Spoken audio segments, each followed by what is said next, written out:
Alors je fais deux cours, un en atelier bois, l'atelier matériaux, et l'autre c'est vraiment un cours en salle bien sûr. Pour ce qui est de l'atelier, il s'agit de vérifier par la maquette ce qu'on peut découvrir dans la théorie sur la construction bois.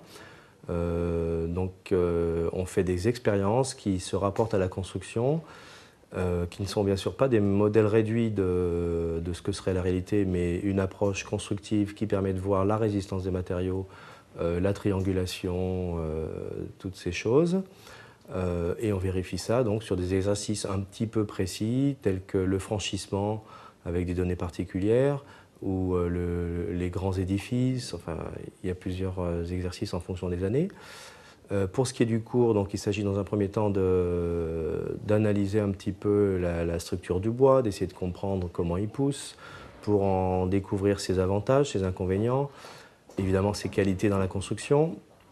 Par une approche un peu technique ensuite, voir tout ce qui fait qu'il peut avoir des grands avantages et ce qui fait aussi qu'il pourrait avoir des défauts si on ne suit pas la bonne mise en œuvre. Donc tout ça, ça s'analyse, ça se vérifie par les projets qu'on va étudier. Dans un deuxième temps en cours, le deuxième semestre en fait, c'est un TD dans lequel les étudiants partent d'un projet qu'ils ont réalisé ou un projet, une petite construction qu'ils auraient bien appréciée mais qui ne serait pas en bois. Et là, dans l'exercice, il s'agit de passer d'un matériau non déterminé ou d'un matériau donné, dans le cas d'un bâtiment qu'ils connaissent, et d'en faire une approche très très sérieuse, constructive du bâtiment, donc avec le matériau bois comme base. Bien sûr, on peut imaginer la mixité des matériaux.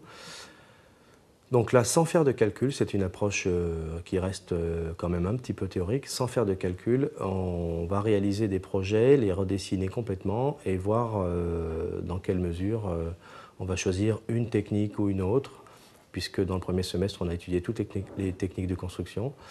On va décider de choisir l'une ou l'autre pour ses avantages et donc d'aller à fond dans le projet en dessinant tous les détails, y compris des petits détails qui paraissent anodins, mais comment se pose un poteau sur le sol, quel débord de tour on choisit, enfin toutes ces choses-là.